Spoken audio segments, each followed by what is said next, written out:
Hello, and thank you for joining us for tonight's webinar on managing group dynamics in a POGIL classroom. This is the fifth in a series of 6 webinars being produced by the High School POGIL Initiative and the POGIL Project. My name is Cindy Wingenroth, and I'm the coordinator of the high school programs for the POGIL Project.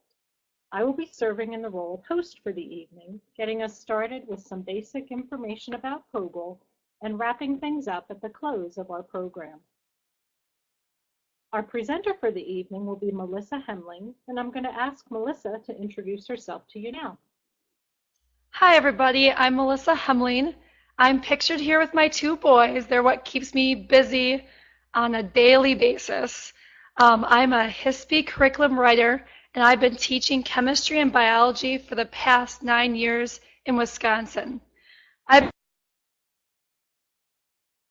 been POGIL activities in my classroom for 6 years, and I feel it was my use of earned the Presidential Award for Excellence in Math and Science Teaching from President Obama. I'm excited to be conducting this webinar on managing groups. I hope that we all learn a lot from this webinar. Feel free to copy down my email address and contact me if you have any questions after the webinar is completed. During this presentation, feel free to use the chat feature to ask questions that either I can answer at the end of the webinar or that my POGIL colleague Lee Foy can answer, and you'll be introduced to her next. Thanks, Melissa. As Melissa mentioned, also helping us this evening by monitoring our chat and organizing questions for our presenter to address at the end of our presentation is Lee Foy. Lee is a science teacher at York Suburban High School, and I say science teacher because she's taught both chemistry and biology and AP, and I'm not sure what she's teaching right now, so I'm going to ask her to answer in our chat window to the right of the presentation screen. Let us know, Lee, what are your classes right now? And also, I would love to know or have you share where you are, where in the world this picture was taken. Lee served as an associate editor in our High School POGIL Initiative project, and she helped to author, review, revise, and classroom test activities that are included in the collection. Again, please use that chat window that's to the right of the presentation screen to enter any questions that you might have. All right, and I see Lee said she's teaching AP biology right now and chemistry, and that the picture was from an ice tunnel in New Zealand. I want to give you just kind of a brief history, a little bit of background on POGIL, because I know we have participants with a wide variety of experience levels who are listening in on these webinars. But before I share that information, I want to give a bit of a caution or a disclaimer about tonight's events and any of the webinars in the series that you might listen to. And that is that these events were not designed to serve as a replacement for the hands-on training that's provided at a POGIL workshop. Instead, our webinars are casual and conversational in nature that give classroom teachers who are currently implementing POGIL an opportunity to share their personal experiences and anecdotes, which hopefully will help you see how POGIL theory translates into actual classroom practice and can give you some points to think about when you're considering how POGIL activities can fit in your specific classroom and curriculum. If something sparks your interest tonight, I want to encourage you to attend a live event if you are at all able. Information about upcoming events is always available on our website. I know we have some workshops that are taking place this summer in conjunction with larger conferences. I know that there are several one-day introductory workshops that are open to the public that you can register for. And we also have multi-day regional meetings that take place across the country. So again, check the website at pogil.org if you'd like to register.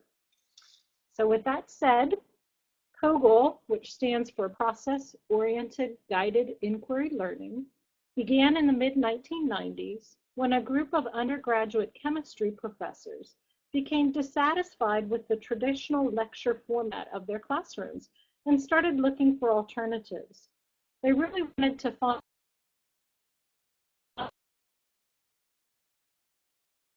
out, and in reviewing the research, they found 3 findings that came up over and over again for them. And that was that teaching by telling does not work for most students, that students who are part of an interactive community are more likely to be successful, and that knowledge is personal. Students enjoy themselves more and develop greater ownership over material when they're given an opportunity to construct their own understanding. And what they really were hitting upon were ideas from constructivist learning theory, combining it with cooperative learning techniques. And in 2003, these professors received a grant from the National Science Foundation to share this pedagogy that they were developing and the activities that they had created. And they started sharing this across the country at a variety of different kinds of events, sharing the success from their own classrooms by doing presentations and workshops. And eventually, they spread beyond the chemistry classroom and beyond the undergraduate level because high school people started attending these events. And they started to seek funding to be able to support high school teachers who were interested in bringing POGIL to the secondary level. And that's when the High School POGIL Initiative was born. That's HSPI. And that project had three main goals, which were to develop a set of activities to be used in high school classrooms, to train high school teachers in using POGIL, and also to train high school teachers to share the methodology with others, and to develop a network of implementers using POGIL across the country, and actually we can say internationally around the world. And those people, those implementers, are who are helping to produce these webinars now. I'm pleased to say that our activity collection is now available, two of the collections that this group of people worked on, through Flynn Scientific. We have the first year biology collection published and the first year chemistry collection published. An AP biology collection will be coming out soon, any day now, again through Flynn, and we have an AP chemistry collection that will be published and available in 2013. And you'll see in looking at those activities that they all follow the learning cycle, that constructivist learning theory. These activities include learning objectives, background knowledge prerequisites, extension questions, and assessment questions. And we're really pleased with the quality and the reception of these activities thus far. And I think it would be a great opportunity for people to check those out. We have some samples on our website if you're interested in seeing what an activity looks like. And there are also some samples on the Flynn activity website. At this point, I'm going to turn things over to Melissa, and she's going to start off reviewing the goals of our webinar and getting into the main presentation for the evening. Melissa. All right, thank you. The learning targets for tonight's webinar includes discussing the critical role of group dynamics, creating groups and managing groups that foster learning, and how to subgroups and model trust and participation in your groups. We're going to start the webinar off with a poll to assess your prior knowledge with groups and POGIL. How important are group dynamics to the success of a POGIL activity? There will be a screen that pops and click the answer that best represents your opinion. If groups are not very important to the success of a POGIL activity, or groups are somewhat important to the success of a POGIL activity, or groups are very important to the success of a POGIL activity. As you answer, look at the responses from the other webinar participants and compare their answers with yours. And so far it looks like 6 people have replied, and they all say very important. I would have to tend to agree, and hopefully you'll see that when we discuss groups in this webinar.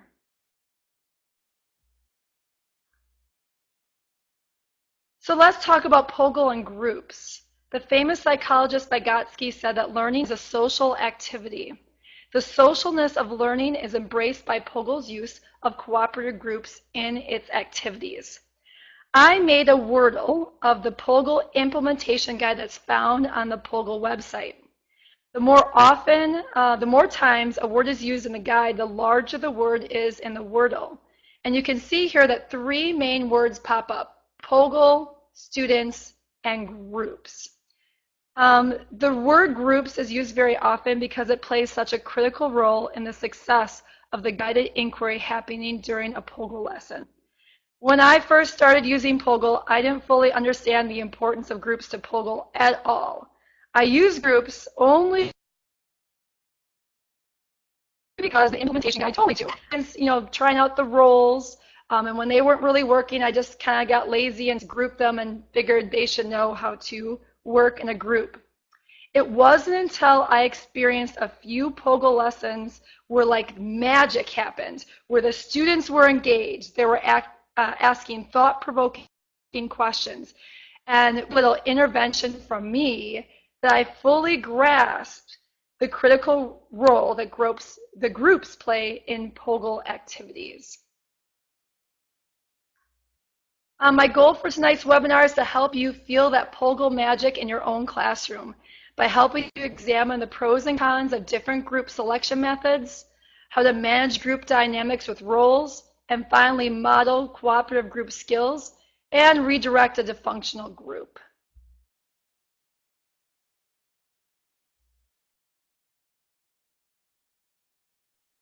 So next poll that we're going to do is I want to see how satisfied are you with the group dynamics in your classroom.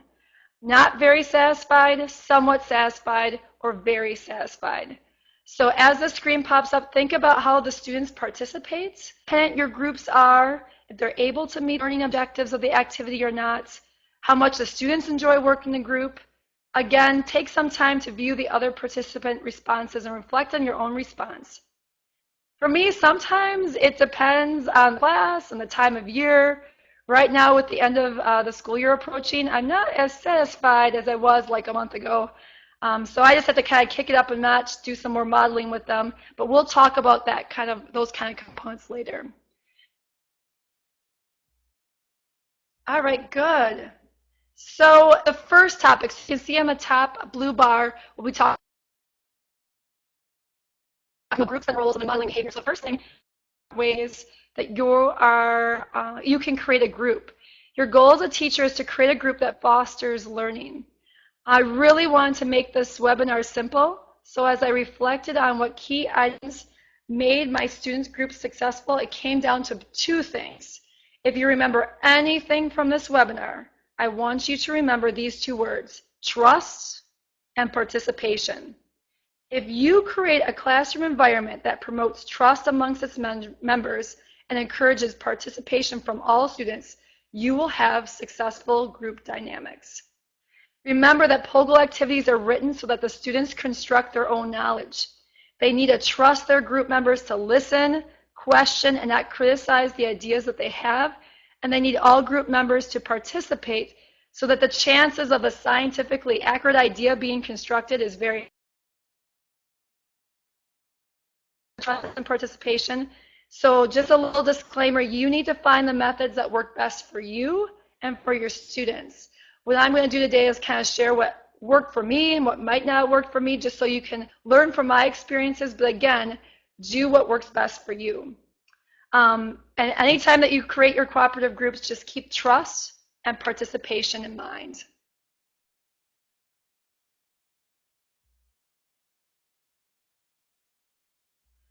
So I'm going to go through 5 different ways to create your cooperative groups, and then we'll have a quick chat to brainstorm other group creation methods that you have found successful. The first one we're going to talk about is teacher-selected versus student-selected or random. Most of the HSPI teachers have found success with teacher-selected groups. The pro is that it'll be less work for you to keep them on task. However, you will have to help the group build trust so that their conversations about the science content are richer. Student-selected groups, on the other hand, are just the opposite. You will not have to take that much time to build the trust. You'll have to work harder as a teacher to keep all the group members on task. Random selection is similar to teacher-selected, but you may end up with students that should not be grouped probably together sometimes. Another way to group things or to think about making your groups are heterogeneous groups or mixed ability groups versus homogeneous groups. Typically, in educational research, heterogeneous groups are favored. And I've noticed when I use heterogeneous groups in my own classroom, the speed of completion for the POGO activities is very high. I'm able to actually complete the activity in the 45 minutes that they say it's going to take. And because there's many different brains, and usually especially one student that's skilled at problem solving and critical thinking in the group that can keep the group moving forward. On the flip side, there tends to be unequal participation. Students know who the quote-unquote smart kids are, and they tend to shut down a little instead of struggling and coming up with their own ideas. So as a teacher, you really have to monitor the participation level of all the members in the group. I like to ask that in POGIL, we try to avoid 3-to-1 ratios, especially of boys to girls. Because these are science classes, we want to make sure that everyone feels comfortable sharing their ideas.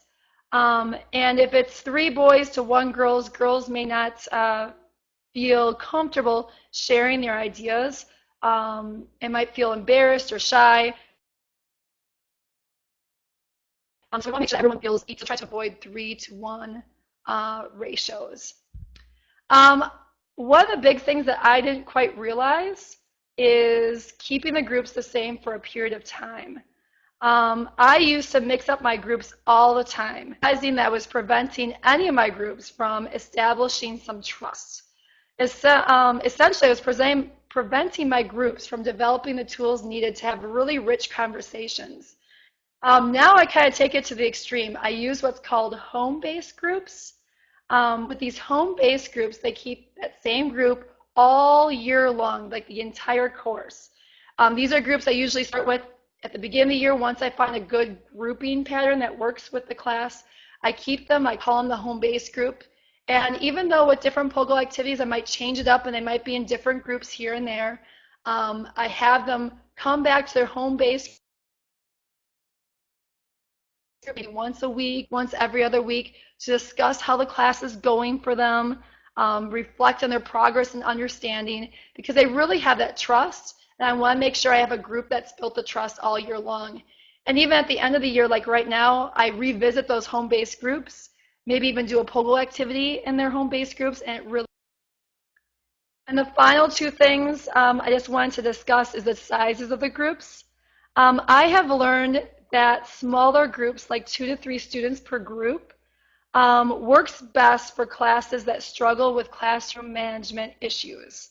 For example, in my freshman science classes and my team taught biology classes, I am always using 2 to 3 students per group, just because they struggle with the classroom management piece. It makes my life a lot easier. The bad side to them is that the rate of completion is much slower. 45-minute activity is going to take a little bit longer. Heads working together, coming up with the idea that I want them to come up with. I also find that I need to do more sharing out in the group so that ideas can be bounced all around in the class and that we can help construct, like me as a teacher can help construct the knowledge that they need to be developing during the POGIL activity.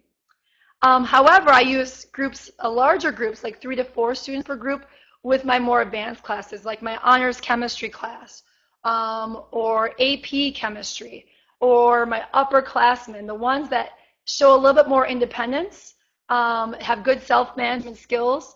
They're able to do that, and then my POGIL activities are completed faster, just because there's more heads thinking about the material, more ideas coming out in the group in their discussions, so they're able to come to the answers needed faster, and the activities completed faster. So I've had a hard time keeping or up with the chat window because I know Lee's doing that for me, but I wanted you to invite you to do some more chatting about what other group creation methods have you used in your classroom and found successful. I know that we have a wealth of experience here in this webinar, and I just kind of came up with 5 things that I thought were helpful to share and talk about, but now I want you guys to share your own thoughts here. I noticed that Naomi says her group size is dictated by the nature of the task. So depending on the activity, she puts more or less people on depending on how many people we need in the group.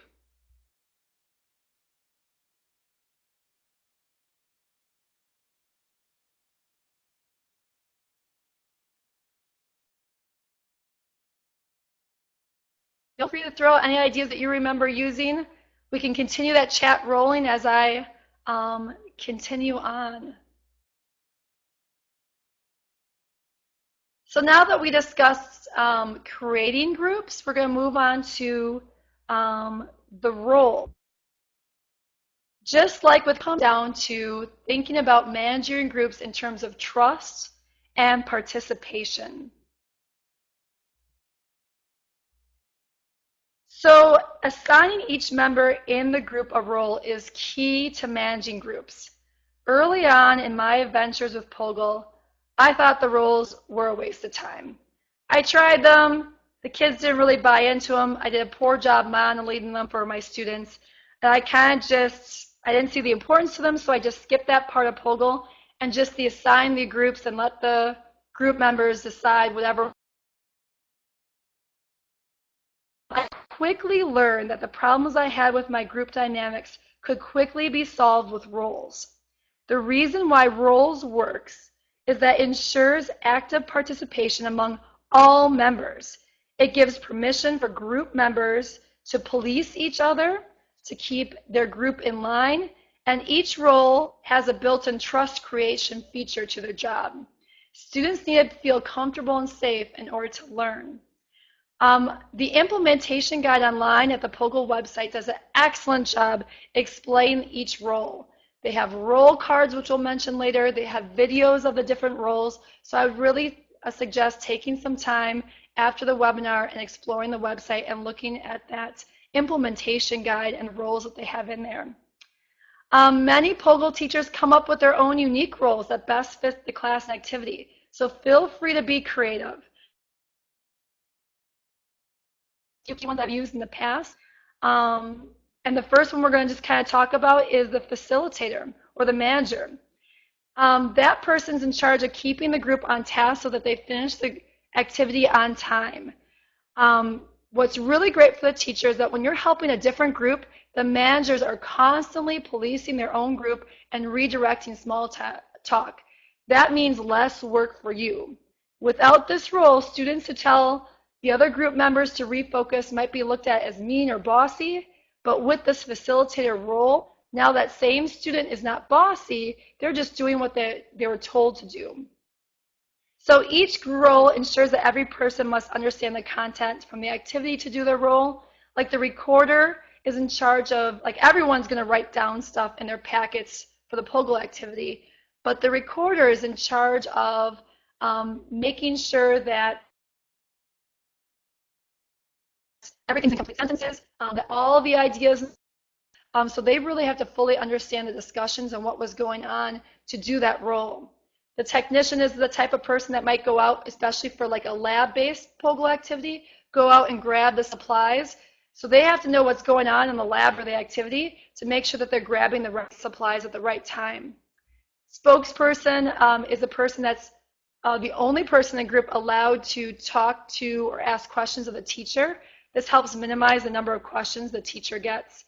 And they're the main person that kind of presents during the sharing out sessions. So that person really has to understand what the group talked about and their answers in order to do these presentations. Quality control makes sure that all the answers, especially math problems, and everybody's answers in the group are right and accurate or what the group agreed on. Process analysis, they're the person that kind of keeps track of the group dynamics, reflecting on the group dynamics, giving suggestions, helping them develop goals for next time so that the group works well together in the future.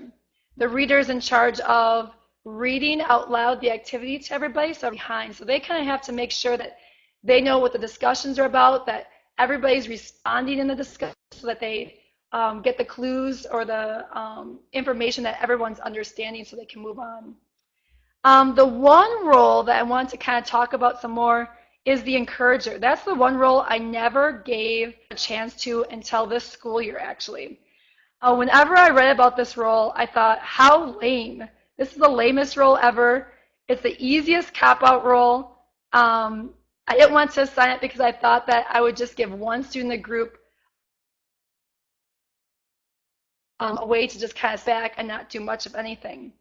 And then during one of my POGIL activities this year in my chemistry class earlier in the year, I was assigning roles to the group, and these were groups of 4, and I got my 3 roles that I really needed, and then I kind of just ran out of roles, and just on a whim I said, okay, the last person's going to be the encourager, because they thought the same thing I did. This is going to be the easiest role ever. But what I learned or realized when I reflected on that POGIL activity was that the students performed so much better with the encourager in the group than without. And in my reflections, I believe it's because this person made everyone feel like they contributed something important to the group. This made the students feel good, which in turn made them participate more, throw out ideas that they were maybe too shy to say before, or because they were worried that they were the wrong ideas. The encourager still had to understand the material, because in order to encourage and compliment students, they had to really follow the group conversation closely.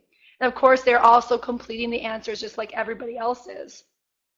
Just like the facilitator polices the encourager polices the trust in the group. And trust is just as important as participation, because it allows for richer group discussions, which you need in order to meet the POGIL activity learning objectives. So now I want to open up to you guys in the chat function. So just type in for the chat on the right-hand side of the screen, what role is your favorite and why? So if you've been, tried some POGIL activities, I noticed in the beginning of the webinar, some people said that they have had some experience or went to some trainings for POGIL. I just want you to share your thoughts in the chat window on the right sign and why. For example, my favorite this year, the surprise favorite for me, was the encourager, like I said before.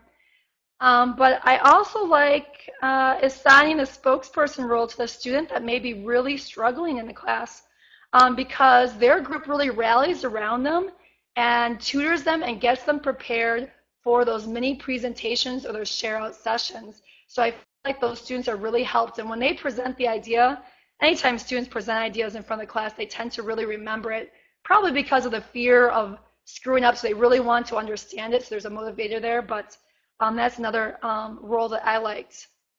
Oh, I see some here mentioned researcher. That's a great idea. I never even thought about that one, especially for doing some inquiry activities in biology or chemistry that require computers. I know that our school is moving to a one-to-one in next year, so I'll have a lot more access to computers, and the ability for students to research online is a good one, to make sure that one person has a job of researching. I see that some other people mentioned things like coordinator, timekeeper. Trying to scan here real quick if I can see that.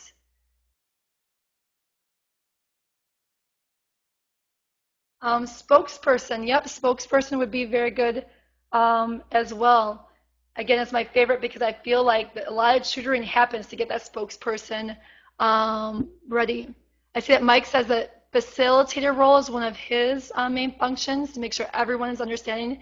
And that's true. I guess I never not done a POGIL activity without a facilitator or manager. So you can continue chatting, and I will continue on here to our last main section of the webinar, and that is modeling the behavior that you want your students to have. The biggest hurdle that I've had to overcome in my journey with POGIL was to realize that I not only have to be concerned about the science content that my students are going to learn, but that I needed to teach my students how to work in groups. I kind of didn't do that after not the best. When I first started out with POGIL, it was a struggle. And there was times when I wanted to give up POGIL because I'm like, oh, it's much easier if I just do it with them or just lecture at them.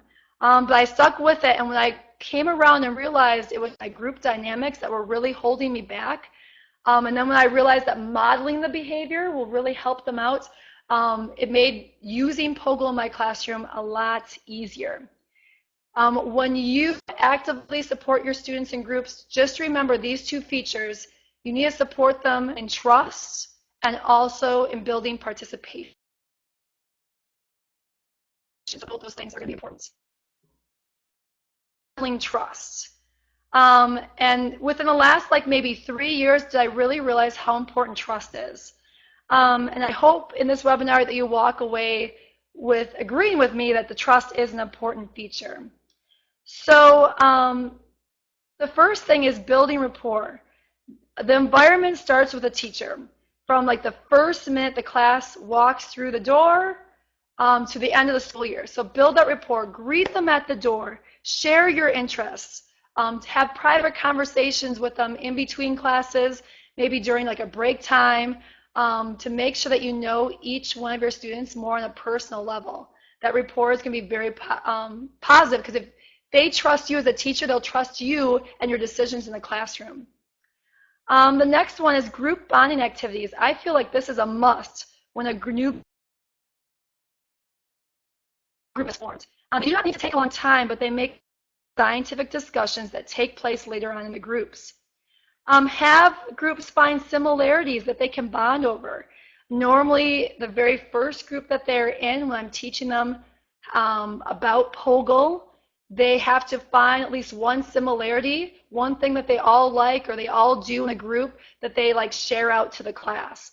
It takes a little bit of time, especially in a teacher-selected group, but they find that, and it takes a lot of bonding. They share a lot of information about each other. Have them develop a team name. Team names go a long way. They all feel like a part of a group because they have that team name, like Team Mole for chemistry. And then do quick team competitions. I love doing minute-to-win-it games. They're kind of like my MO right now. I fell on them when I was teaching physical science to my freshmen. We're doing courses. I know it's a lot of the minute-to-win-it games. I things to do in class, and then I expanded that to do as fun team competitions in my chemistry class, my biology class. They only take 5 minutes tops, but the kids have fun. They work together as a team to complete these tasks, and it's a good bonding activity. At first I was nervous about giving up class time for non-content related activities, but now I realize that the 5 minutes I use for these bonding activities saves me so much more time in the future because the students feel much more comfortable with each other constructing ideas. Also take time for groups to process and reflect on their group dynamics and have them set goals for improvement. In my experience, when students write down their goals on paper, they seem much more likely to strive to improve and meet those goals. Once at the beginning, set goals. Do this throughout. Kind of check in once a month, have the group set some goals for next time, so they can see the progress that they are improving. That will make them feel better about working in groups. Again, just like all the rest of them, a few minutes will make a big difference later on. So not only modeling trust, but you also need to model participation. You really need to sell the benefits of POGIL to your students. Be very explicit about how POGIL is going to help them learn. Explain your role and theirs. The fact that you as a teacher is not going to, your job is not to lecture them on things. Your role as a teacher is to monitor the groups and remediate if they're going down the wrong path. Tell them to trust them. They should trust you to make sure that they tend to go down the wrong path, that you will start redirecting them so that they can meet the learning objectives. On the flip side, the student needs to be an active participant and very reflective so they can learn from these experiences. I've had, when I am very exposed as their role in the classroom, the students feel much more safe, and I tend to have less complaints from parents and administration because the students aren't complaining about it to their parents or to the administration. Students just need to know what POGIL should look like because it's new to them. So if you tell them right out from the get-go what it's going to look like, what's the right way of doing POGIL, they'll feel very safe when they see these things in action, when they see you monitoring and remediating, and when they see other students be active participants and being reflective. The next thing would be to use role cards with examples or act out the roles so they see examples. Remember, this is very new. Most of the other classes in which they use groups, they don't use roles. So this idea of roles that everybody has to participate and build trust is very new to them. If you visit the implementation guide online, there are examples of role cards that you can print out and use for kids. And I'll have some pictures later on in this PowerPoint presentation or webinar that you can look at, that you can print out with examples of what to say, what to do. I usually have the role cards out and constantly look at them and remind themselves throughout the activity and multiple activities. I mean, it's the end of the year and I still have my kids grab role cards to use. At the beginning of the year, you can have them act out, or online there's videos of students acting out like a student being a good facilitator and a student being not so great of a facilitator. And my students have found those to be very entertaining and funny as they see these kids act out the good and the bad of the different roles. So I would really suggest going online and checking those out. That has been a great tool for me to use to teach students how to do and model how to.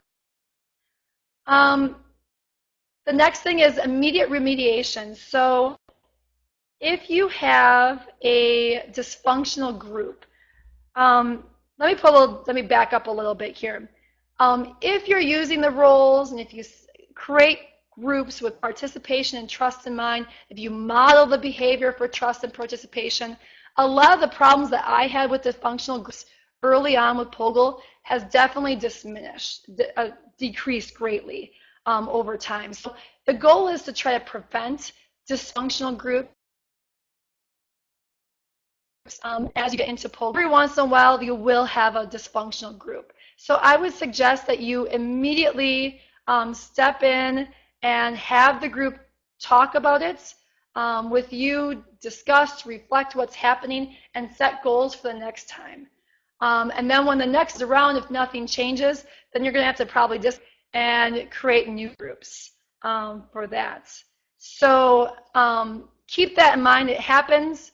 I've also talked to parents. This year, early on in the year, or actually it was last year, I had a group that was very dysfunctional. We talked after class, brainstormed ways to improve. The next day I observed them, and things didn't improve. And I realized through the observation that it was really like one bad apple. And so I pulled out that bad apple, and he was a group of one for a little bit. He worked by himself. And slowly then, I paired him up with another very specific student to work on the activities, but his group never really got bigger than two. So it worked out. I survived. But again, I tried to find roles that he could do that would minimize the functionalness of the group. So at your discretion. Again, roles are your friends, and building trust and rapport is your friend to help prevent the dysfunctional group. I've also found that early on you should have either participation grades or have group members anonymously grade each other to kind of keep track of participation so they understand that participation is key to POGIL activities. I also like giving awards, especially early on, to like the best facilitator of the day. They just love random awards. They request those awards to continue throughout the year. And it could be small things, like I have a kid brought in a Burger King crown from, Burger King, and I have that sitting in my room, and I just, hand that Burger King crown out to the best facilitator for the day or the best spokesperson, and they get to wear that for the next class period, and they feel so special. So it could be little things like that, or handing out stickers. It seems kind of childish, but the kids just love that stuff. So don't always just like, yell at the students for negative things, but also reward the positive stuff, especially early on, because remember, they're learning how to participate positively in their groups. Here are some examples of some role cards that I've used in my classroom. One's for a spokesperson, one's for a manager. And you'll notice that underneath this, I give a sample like what to say. here's what my group found out, no slagging. I find my kids kind of think those are funny, but I hear them throughout the class. But it's kind of tongue-in-cheek. The manager can say that in a safe way that they know their group won't get mad at them. They'll just kind of chuckle and laugh, refocus, because they know that's essentially me telling to them, that group, to get back on task. Even though I don't have to be right there, I could be helping a different group. And then it just reminders about participation, what other tasks they need to do, their roles, and I keep them with them all the time so they can look at this when they forget or are confused or need a reminder. I like copying them in different colors, as you see here on this desk. Green for, like, say, facilitator, yellow for spokesperson, and I have my students keep those roll cards by them so I can quickly scan the room and I know that all the yellows are my spokesperson, or all my greens, I change up roles. And here's another picture of, you can see the roll cards at the different desks in front of the students as they're working on a chemistry POGL. So now I want you to chat about this, and I'll kind of look at the chat window here. How have you successfully dealt with a dysfunctional group? It's not fun to talk about, but we've all been there. I would love to hear what you have done so that we can all learn and expand our bag of tricks, so to speak, with dysfunctional groups. Again, I like to remediate right away so that non-verbally, all the rest of the students say, hey, or see, hey, it's not okay in my classroom to not participate or participate in a negative way. So I'd love to hear what you guys think.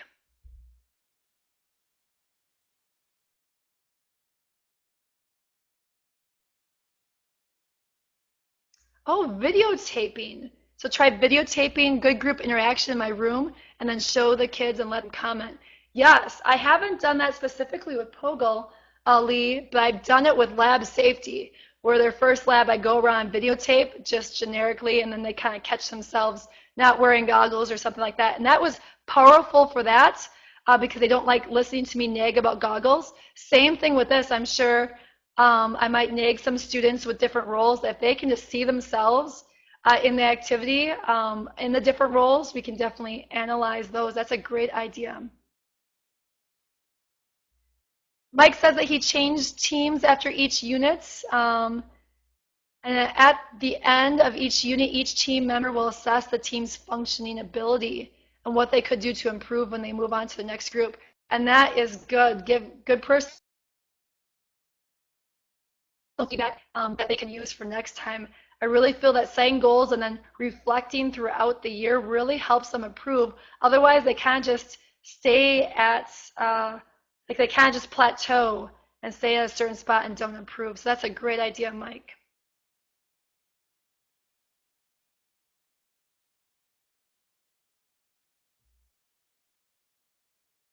All right, so this is towards the end of our webinar now. And the one last chat that I want to do before I open it up to any questions is, based on our discussion, I want you to name one thing that you're thinking about trying in your classroom within the next week. So I know that there's many ideas here that maybe could be new, or ideas that you have tried before but maybe stopped doing, but now you know, it brought back to your attention. You're like, oh, maybe I should try that again. I would love to hear what you're thinking about trying within the next week. I know it's the end of the school year, and it's hard to think about changing, but one little itty thing that you're thinking about changing next week so you can keep improving with POGL and groups, and try things out so you're ready for the next school year. I think I'm definitely going to try the videotape thing next year, videotaping the groups, start out and learn the different groups. I like that. I also like the researcher role. We have an independent project coming up, so I'm going to definitely try that. I've never done the researcher role, so I think I'm going to have to make up a role card for the researcher and try that. So I see here that Sandy, show videos of the roles. I agree, and then have them do the roles since I haven't done that yet. Naomi, using color-coded cards with the outline for the task for each role. Yep. I really found that was helpful, not only for me as a teacher to know who's doing what, but then to have students reference. And like I said, I still hear those comments that I ran the rule cards being said throughout the years definitely does its job of getting people to refocus. So we can continue chatting, and then I'm just going to open it up to any questions that you have overall. I apologize that as I'm speaking, I had a hard time also following the chat windows, but I trust that Lee was doing a great job, so hopefully she answered a lot of your questions. But if you have additional ones that pop up right now, feel free to type them in the chat windows and I can address them. As well, my email address was at the beginning of the webinar, and you're welcome to email me questions as well if something comes into your mind later on, like next week when you're trying different things out.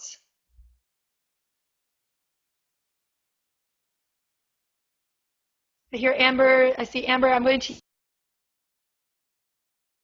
use table topics questions at each table to have, yes, that would be some quick game. Yep, anything to get them talking and to realize that other peers outside their social groups they have similarities with, and that they might have something in common and can bond over something. Oh, thank you so much, Amber, for the link. I'll definitely look into that and try those out.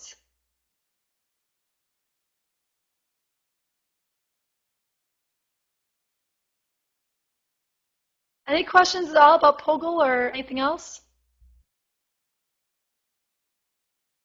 I see a question. Did POGIL influence the new AP chemistry curriculum?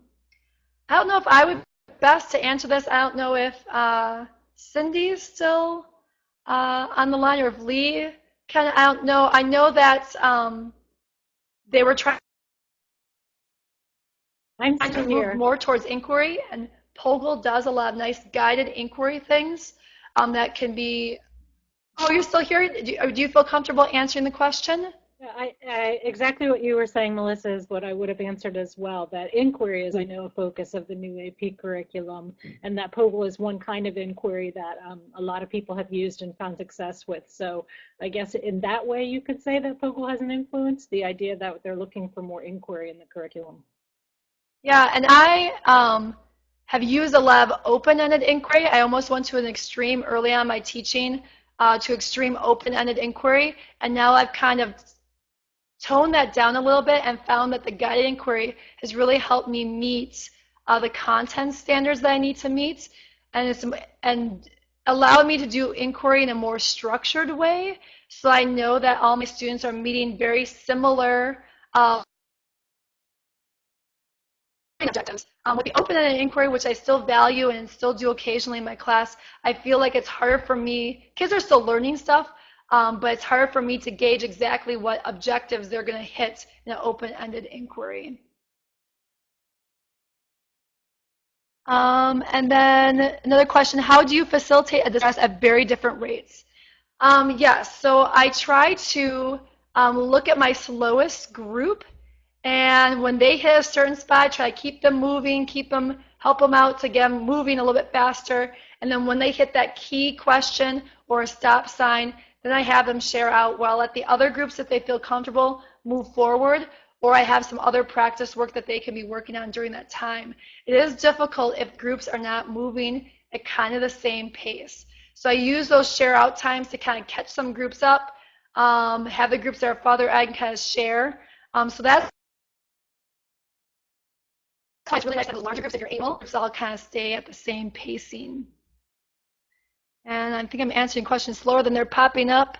Do you look at the answer sheet at the end of class, or do they just use the share out? So that was Sandy's question. I personally don't have the answer sheet in front of me because I really want the groups to construct their ideas. So during the share out, I have all the ideas, and I over time have become more skilled at having students share their ideas, question each other, have groups question each other, so that and I might question certain groups to kind of point out inconsistencies and help them lead on a certain path. If I feel that all groups are kind of going down the wrong path at a certain stop sign, I might do a little mini lecture to kind of gear them towards the right path so they can complete the activity. But I only use that if I'm unable to do that through my questioning methods. I do have students, I found very helpful, have students at the end of the POGIL activity summarize what they learn in their notes. So instead of giving them notebook, because I feel like some students really need the concrete notes to study. They have a hard time studying from the POGIL packet sometimes. I personally found, maybe other classes are better with that, but I usually do a summary activity or organization charts that they put in their notes that they do with me. I don't give to them. They basically tell me what the key points are. We reflect on what we learned, and we put that into our notebook. Let's see.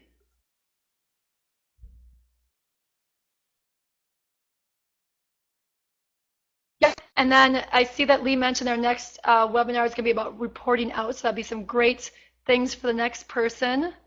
Oh, and I see that Lee said that she tries open POGIL quizzes with clickers the next day. I do not have clickers, but those open POGIL quizzes, I do sometimes quiz them the next day to make sure that they got the information. That is very helpful.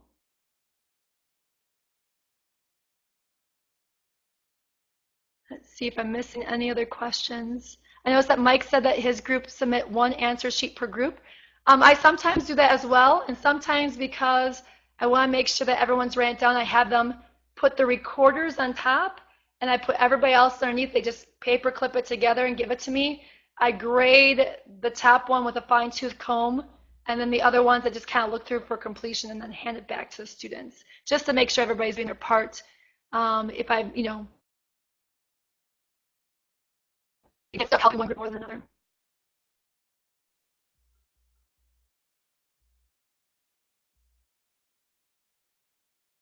I noticed that the conversation is going to journals. We also I use scientific notebooks of journals, and that's helpful too. Sometimes I might, and I know Mike might be answering the question too, that I have them open up their notebook to a certain page, and it's really quick to read the paragraph and give them some, one sentence little statement back for the reflection. I have them just lay out their notebooks on the lab tables. I just go around at night after class and just quick grade and give them some feedback. So it's a more private conversation. They're too shy to talk with me, but I know other people have different ways of doing or collecting journals or science notebooks.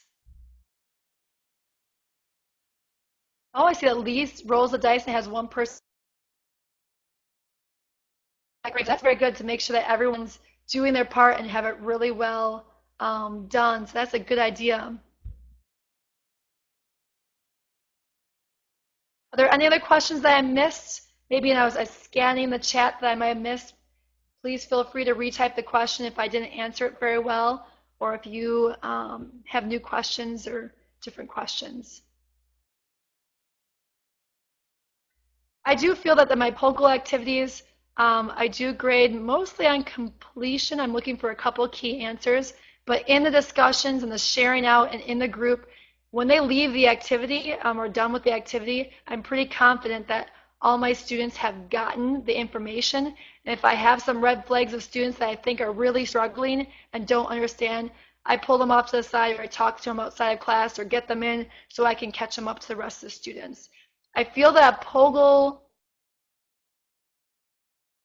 packets or activity is not like a normal worksheet process that allows them to construct knowledge. So I don't want to penalize them for having wrong answers in their group, because we need to have wrong answers, quote unquote wrong answers, to get to the scientifically accurate concepts. So I don't want to penalize them and ever make them feel like they can't stay on top of their mind or what they're thinking about as they're constructing their knowledge. So it's more of a tool to use during the classroom, not so much an assessment. The quizzes afterwards, the worksheet and the practice afterwards, those are more so assessments and practice. The POGIL activities focus is more so constructing the ideas inside the group. It's been shown that when they work as a group, the chance of them remembering this information or really understanding the information is much higher than what they do if they're just listening to me lecture alone.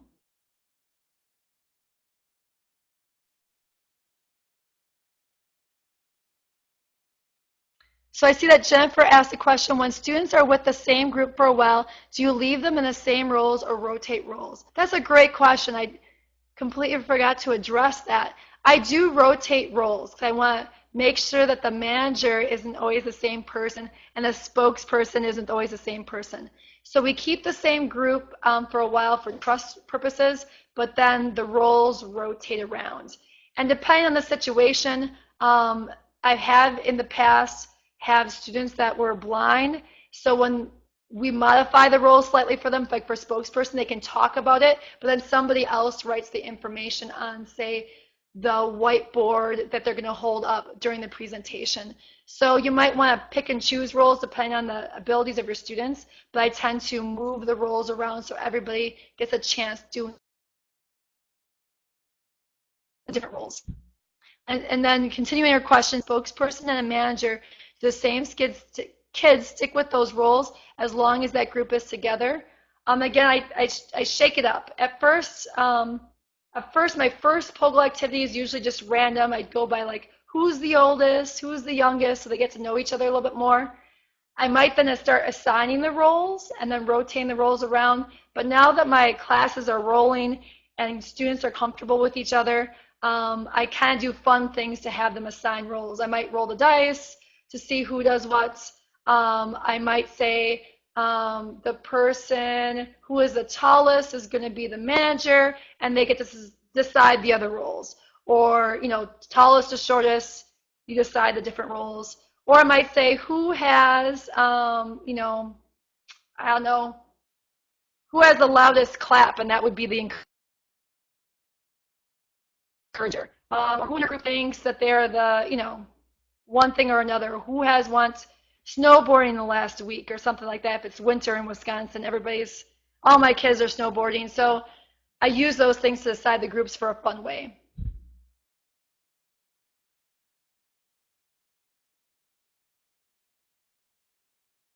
I see that Mike says if you attach small quizzes or extra credit assessments to assessments, depending on the group's average score, you'll create a stronger interdependence within the group and they become stronger. That's true. If they're held accountable for the information outside the group, like with quizzes and stuff, they tend to really pay attention and make sure that they fully get it. And really ask the questions in the group, take that extra effort to ask the questions. If they're a little bit confused, instead of letting the group move on, saying that, oh, that's okay, let's move on, be like, no, what about this? Or I don't understand this, X, Y, or Z, and then making sure everyone understands. So that's a great idea, Mike.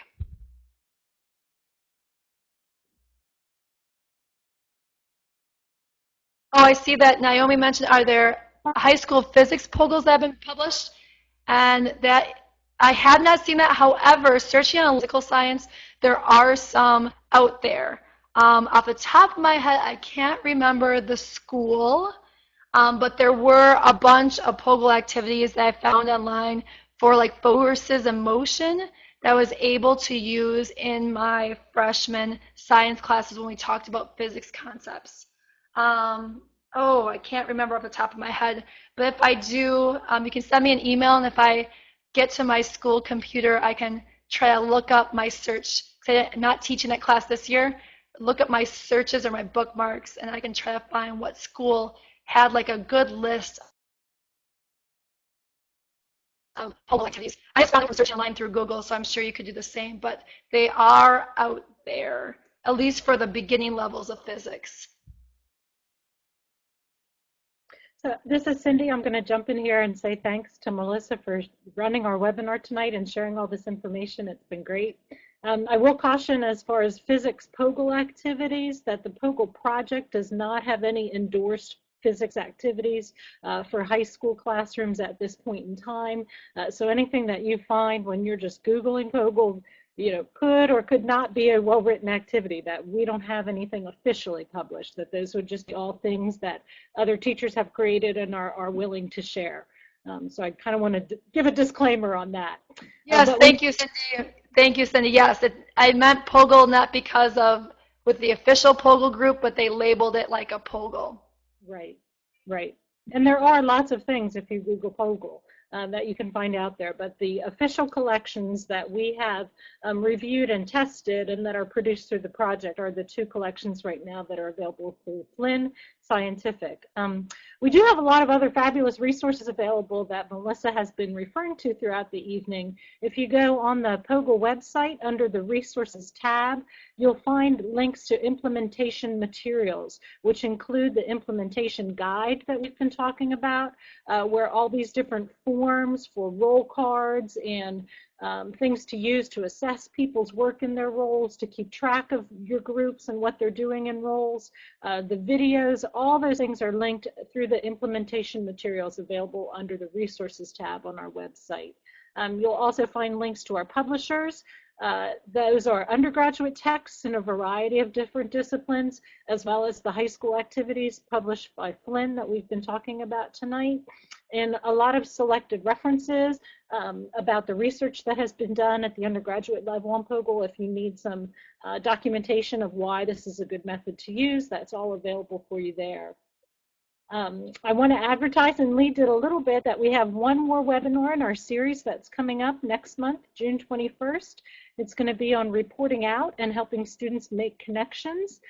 We did record this webinar, and it will be posted and available on our website along with the other ones that have been produced earlier in the series. So you can check the POGIL website for those. And I hope you can come back and join us again next month when Lee is doing the reporting out and making connections webinar. Thank you so much for giving up your time tonight and spending an hour with us. I hope that you found it valuable. I know I always learn things listening to practicing classroom teachers, and I think Melissa did a fabulous job sharing some ideas about groups and that idea and importance of trust and participation. If you want to learn more about POGIL, I encourage you again to try to attend a hands-on workshop. Check the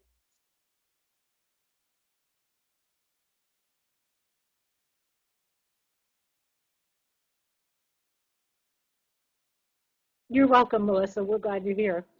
And you can contact me if you have questions. There's my email, cindy.w@pogil.org. Thanks so much. Thank you, guys. I learned a lot.